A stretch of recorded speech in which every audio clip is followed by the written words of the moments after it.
this is... First of all, this will be very professional because it's really well rehearsed. This is Jonalyn Saxer and this is Kennedy Holmes. So let's start with the question on top on everyone's minds. Did you know that the creative team of Bring It On was going to walk on stage? And once you realized what it was and what was that moment for you? I did not know. Right. Neither of us. I think I looked at Kennedy and I went, "Did you know that they were here tonight?" She was like, "No, I did not." Yeah, I was just told that there were VIPs coming, but I didn't ask any more questions because I like not to know like who's in the crowd, so I can just do my own show. And I don't know if you're the same way. Same, but yeah. Yeah, I like to just be able to focus. Right. So yeah. And that exact reason is why we didn't tell anybody. Right. Right. No, and thank you. That's true. Most people are like, I don't want to know.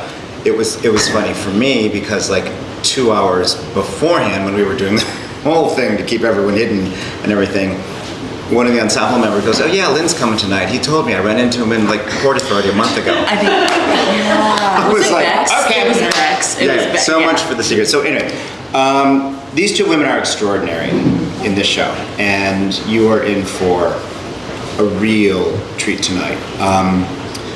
And these parts are challenging on so many levels. I don't know where to begin, but let's start with if you don't know the world of Bring It On, the show is based on the film series, but not any one film. So it just sort of takes place in the world of competitive cheerleading. And Jonalyn plays the cheerleader, Campbell, and Kennedy plays Danielle, who is a hip-hop crew leader. And it is their relationship it is. But you both end up cheering. So first of all, before this show, did you do any cheerleading? Not one little bit. Not one bit. Wow. You know, I dance. Right. So, and I've done partnering. Right. But not nothing, no stunting, as it's called. Right. It's now in my vocabulary. Right. I mean, I did gymnastics when I was younger, so I'm familiar with like tumbling, but cheerleading, no. I loved watching cheer, like you said, like the Bring It On series. When I tell you I've watched all of the movies, every single one of them, like maybe 3 times. But yeah, I've never had the chance to cheer, but it's been fun, especially being a flyer. I was like, hey, let's get out of here.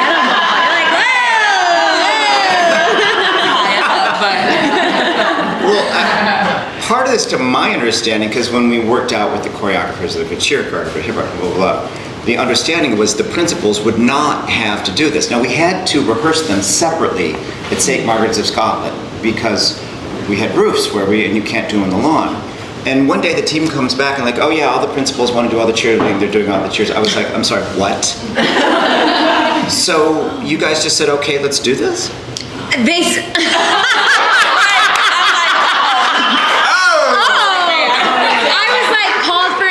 So they're like, "Okay, let's put Jonalyn up," and they had like a couple planned times for me to go up into stunts, and then they saw me go up in one, and then I just see Ryan, Coach Ryan, the cheer choreographer, with Brady, the associate.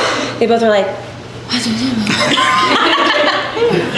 "Okay, so we're gonna try something," and it ended up being a flip. And after getting a lot of explanation, I was like, "Sure, let's give it a go."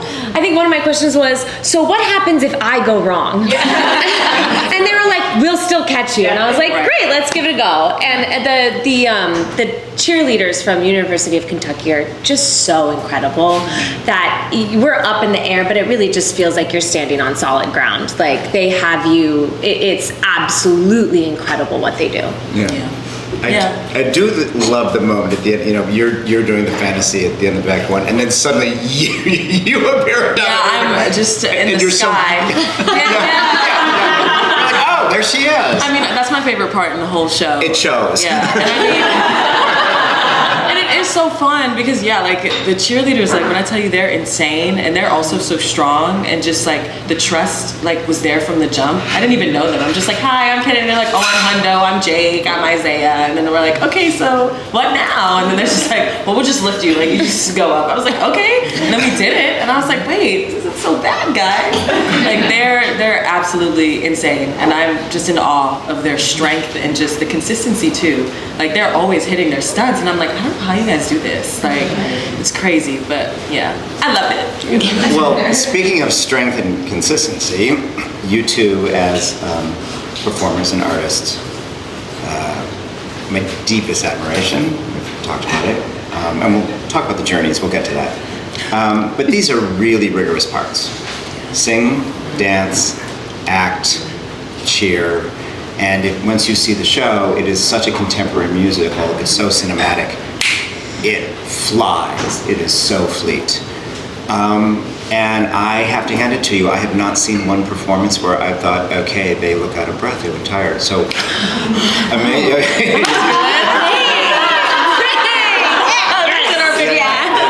But talk about the physicality for you in the parts and how you keep yourself and how do you do this? I think for me, it's just finding moments to breathe, and it sounds so simple. It was hilarious though that my mic I feel like is very hot all the time, and that you sometimes can hear me do one of these nice breaths through my nose. And what was funny though is there was one time we were running the opening number with the cheerleaders, and I go in, and I'm surrounded by them because I'm about to go into the stunt, and then I go to sing the next part, and one of them looked at me and went, you got there and you went to Brett. He goes, you were preparing yourself for that next moment. I was like, I was. But you just like kind of find moments to breathe. And honestly, for Campbell, I don't really get to leave the story at all. And just staying in the story instead of breathing, I just finished this. I'm more concerned of like, okay, well now I'm talking to Danielle, so what's next for me? And kind of always moving with the train of the story just keeps me kind of in it and going instead of like, right. Yeah, I agree. I think, well, my favorite part where we both seem to like rely on each other for air is like at the very end, like when we're performing, at nationals, and then we just have to sing right after doing all of this movement, and we're like, ready? We're really trying to check each other, like, are we ready? And we are, I guess. But we don't have a choice. No. But yeah, I try to just stay focused like in the story, but I do find times where like, I'm on stage with others and I'm just like, I'm just like pretending to talk where I'm really finding like my air, because how am I supposed to breathe with no air, And so like right. Like yeah, it's a hard show, but I think it's so much support on the stage that we're all there for each other, and so it really feels like we can do the impossible just because we all love each other, and we've been doing this all together. So yeah. So as you know, unless you're a bit under a rock, on Wednesday night we had Tom, Amanda, and Lynn there. And last night, actually, the book writer, Jeff Whitty, who wrote the script of the show, was here and saw the show. And just loved the production, deepest admiration. And the script is deceptively sharp. The show starts and you think it's one thing, and it sort of subverts expectations and goes through really interesting paths. And it's been so amazing sitting with the audience during the journey of the show because they take the ride. And one of the things the show talks about is the nature and the purpose, the reality of competition. Like its necessity, its benefits and stuff. So I'm sort of interested for you individually, how do you look at competition? You are in a business, in a world that is competitive. We go audition or, you do a show, you're up against others. And how do you manage that in your life and career and the way you look at things, both of you? I think the way I've managed it, and especially starting out in the Broadway world as a dancer primarily, you're in the room auditioning with your friends. You see everybody. You're not just going, doing your thing, coming out, they go in. We're all there together. And it's something I kind of realized early on because I had such a blessing of working with such incredible people that I whenever somebody would ask, like, who's the performer you look up most to? Like, who's your idol? And I never really had, like, that one Broadway performer. I always just said, well, I want to bevel like Sam bevels. I want to sing like Haven sings. And I kind of just look at all of my friends and these amazing colleagues, and instead of saying, like, they're doing that and I can't do that, or they're doing that and I'm doing, you know, and seeing it as competition, but seeing like, wow, I love the way she does that. I want to do that the way she does. So I'll take a little bit of that. And I love the way he does that. So I'll take a little bit of that. And so I really am just the amalgamation of all my favorite friends that I've worked with. And that's how I've continued to grow as a performer, because then I work with new people and I'm like, I love the way she does that. I'm going to take that. And, you know, and I just, instead of seeing it as a competition, I see it as a way to inspire me and as a way to grow. Yeah, I agree. Yeah, I feel like competition, again, because I did gymnastics, so it's very competitive, which I loved. But I don't know, always from a young age, my mom always told me kind of what's for me is for me. And, you know, I kind of took that into when I started doing musical theater when I was 10. And, you know, I started auditioning a lot for things. And, you know, I even did The Voice, I guess, at some point. And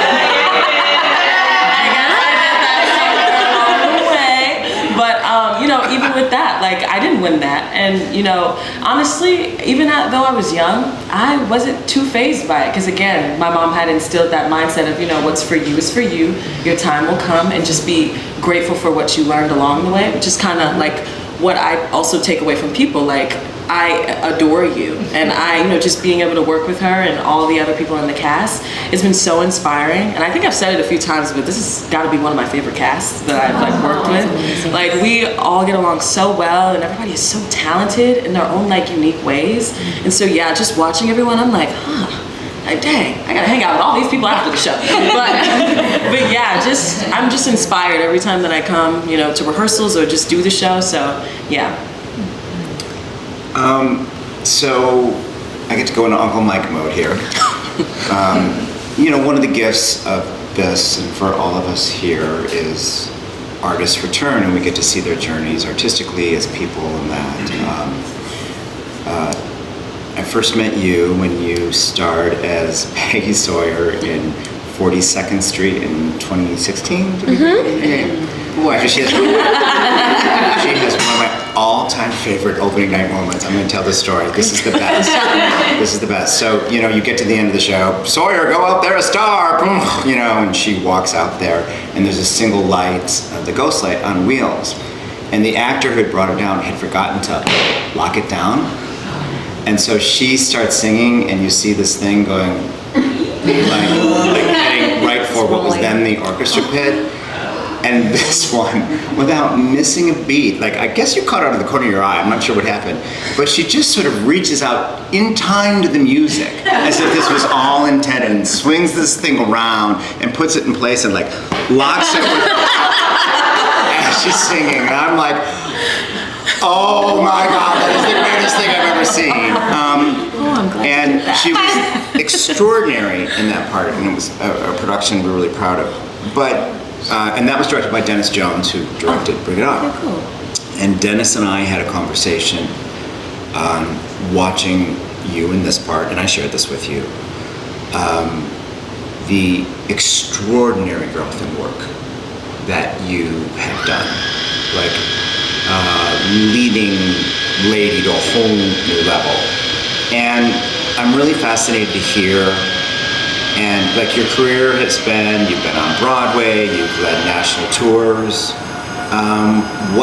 What has that journey been for you? I mean, this COVID's in the middle of it, obviously, but between 2016 and what are we, 2025? Yeah. Take us through it. Yeah, I think, because I did 42nd Street right before I went into like this kind of crazy slew of show after show. I then went to do Holiday Inn with Dennis on Broadway, which was incredible. And right from that, the universe kind of handed me a lot of unexpected things that kind of challenged me to grow. The first one being I was hired as a swing in the Cats revival on Broadway. And it was it pushed me in dance ways, and also I covered 5 of the different Cats. And it kind of challenged me to be like, well, you don't go off stage when you're in Cats. Nobody does. So there's no chance to check your notes. There's no chance to stop and breathe. You just kind of have to know 5 whole different shows in your head. And all of the Cats are featured and have solos, and they're all wildly different. And that kind of fell into my lap in an unexpected way. And that, forced me to grow. I was like, I gotta do it. They're paying me. I guess it's gotta happen. Which then I went straight into Mean Girls, which I was a part of the original workshop and the original Broadway company, in which I was in the ensemble, and I understudied Karen, Katie, and Regina, which are 3 very different, all kind of giant beasts in themselves. If I hadn't had that experience in Cats, I don't think I would have been able to, sometimes I'd be going on for Karen or Regina, and I'd be like, you know what?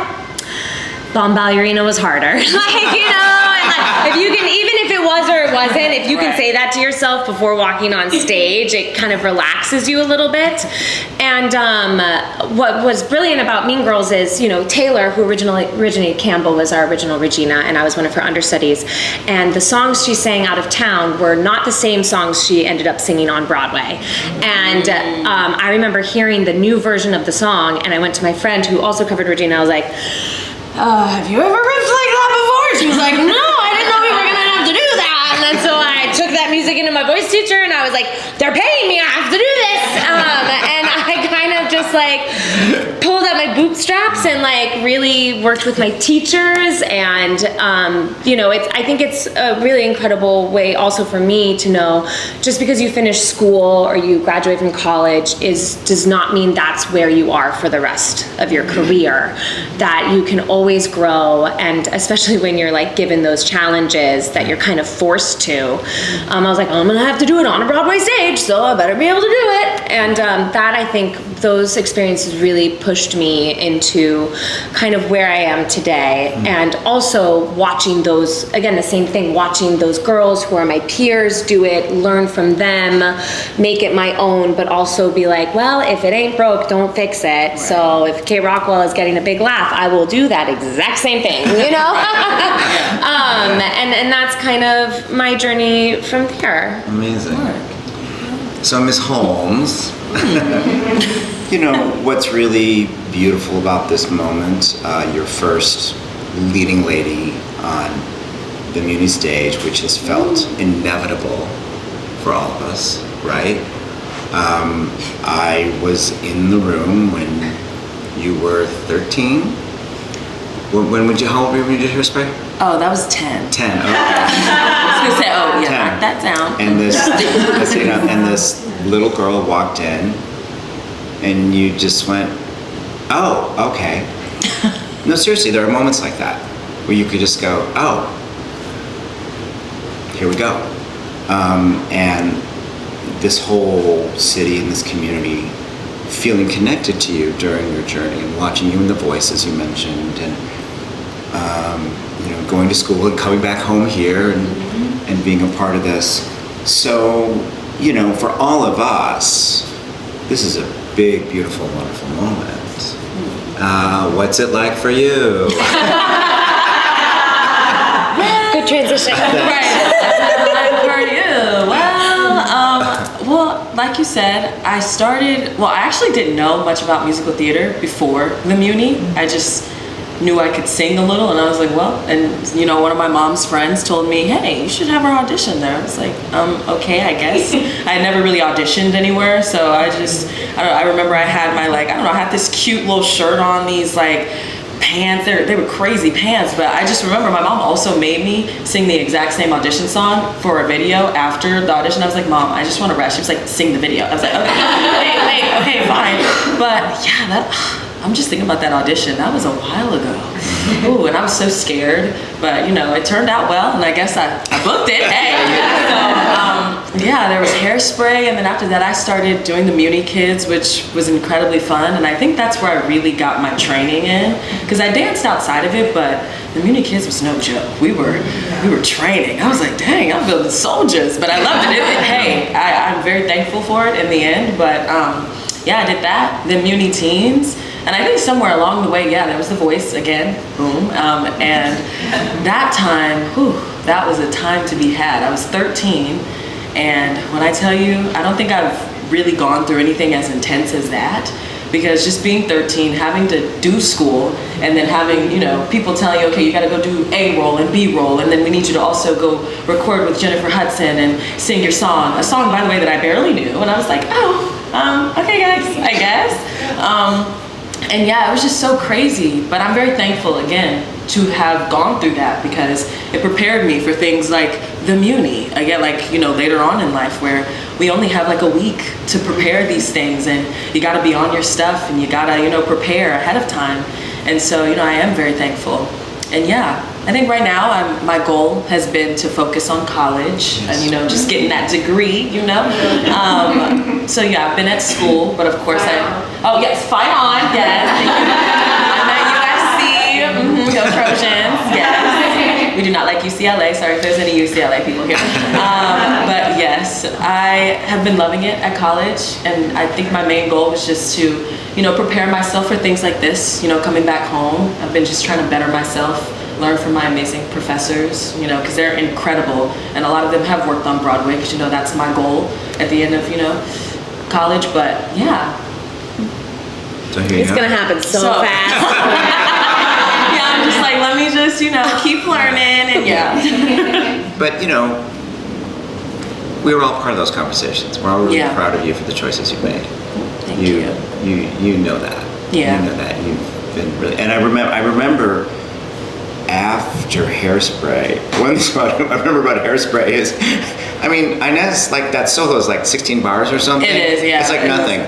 All the reviews were about her. Like, this kid, and I'm like, little Inez, and there's Hairspray. It's like, I don't know, it was so funny. Yeah. But yeah, we're all very proud. So, final question. Tell me what it's like in this show right now for you, and the experience so far these 5-6 days I'm lost with the Muny audience, and what is it you've been feeling, or can you? What is that? You want me to go? Yeah, can you go I was first? gonna say, you've been, taking it on. But I feel like, I don't know, the crowd has been insane these past few days. The energy has been so good, and, just riled up. Like, I've been feeling alive on stage, even sometimes even when my voice is like, I don't know how this is gonna come out today, but the crowd is there to support. And, it's been so fun, especially with you guys. Like we've been having so much fun together, and I think just being able to share, the story with everybody, and to do this show that we all love and that we're having so much fun with, like it's really been a dream come true. It's very special, and it's for sure probably one of my favorite shows that I've done. I was gonna say this show is crazy, but it's a good crazy, I love it. Yeah, the Muny's incredible.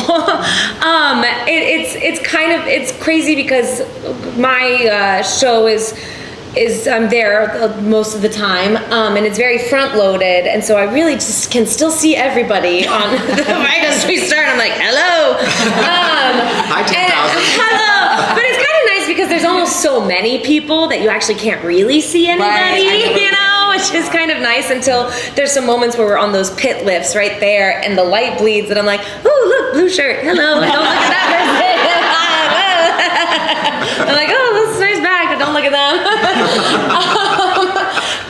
But it's so cool. I think for me, with the audience experiencing this show, I kind of have to trust and hope that I am telling Campbell's story well enough that you're coming along with me, and I feel like it works when there's some moments where some plot like twists come out and you hear the audience go like, we're like, oh, and I'm like, oh, we've got them. They're with us. But part of me is like, you you didn't see this coming, but that also makes me be like, we set it up right. And so, and you don't, the cheerleading is incredible, and so that wows you, and to know that even with that, we're still taking you on for the story. It's so fun to feel that all together. Yeah, it's actually crazy because I was talking to one of my friends who got to see it, and she was like, I've seen all the Bring It On movies, and I just actually didn't know where the problem was until she was like, until you came on and it like said, she's like, oh, so that's where it is. And I love that about the story, because I feel like there's some shows you like pick up on, and you're like, oh, okay, I see where this is going. But like she said, no, she didn't know what was up. I was like, great, that was the idea. Surprise. Well, on behalf of everybody, thank you, and me personally, you're just incredible, and have been a joy to work with, and we're gonna enjoy the last, what was this, Saturday night? Where are we? I know, we have two more. Two more. Yeah. We could do another day. Yeah. Don't tell the Canadians. Right. All right, let's give it up for him.